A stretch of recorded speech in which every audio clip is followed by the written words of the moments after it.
everyone. So today we're gonna edit these set of photos for Claudia.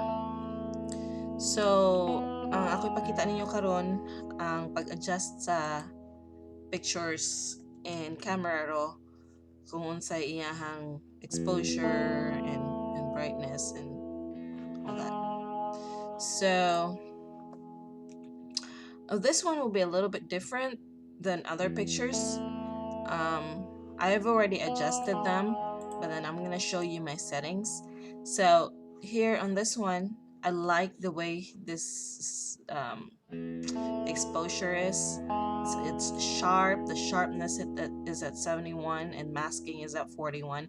You have to make sure kinahanglan nga ang sharpness na diri sa 71 ug naa gani mo sharpness kinahanglan ibutang pud ninyo ang masking. Usually kung halos magtupong ra sila, okay na siya. So as you notice this one, ang histogram, medyo iba ang histogram, wala siya na balance kayo. Pero the reason for that is because this picture have a lot of black in the background. So that's why ang histogram medyo taas siya diri, meaning naay part nga dark ra kaayo. But that is because ang background niya is black. So if you notice my settings here, ako naman siyang giset daan. Pwede nato ipabos ang highlights ani ug ang whites para medyo dili kayo kung anong naong. Then ipataas na to gamay ang exposure niya.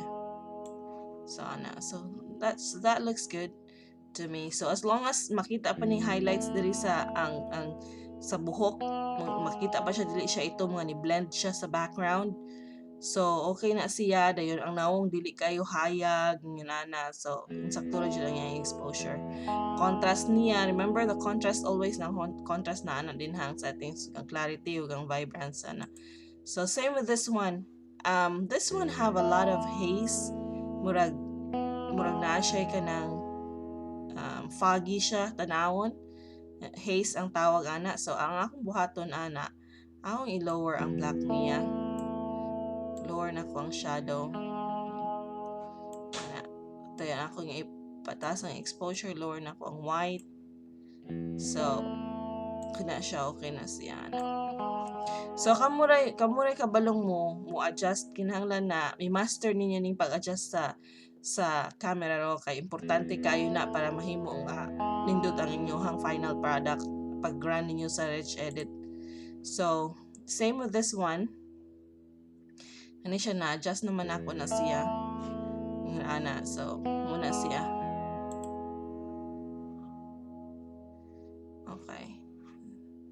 So kanipod siya. Medyo na-adjust na. So karon og ma-edit galit ninyo ni, make sure nga kuhaon ninyo ning bra. Og pwede i-clone na lang na ninyo. I-clone na siya kabay. I-blend na. Kabalo siya di kung saan pag-clone. So pangtanara siya. So kana. Okay, so this one ato yung adjust ning whites ani ug ang highlights. And then taas ang exposure gamay para dili kay mo dark. Okay. Kana.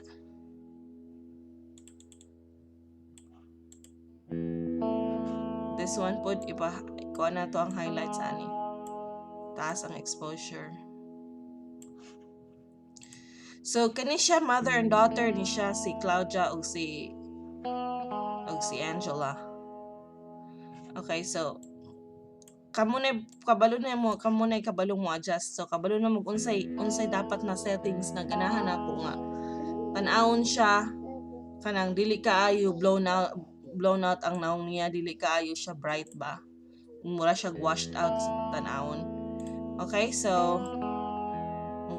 kani na-adjust na ning uban ani ana.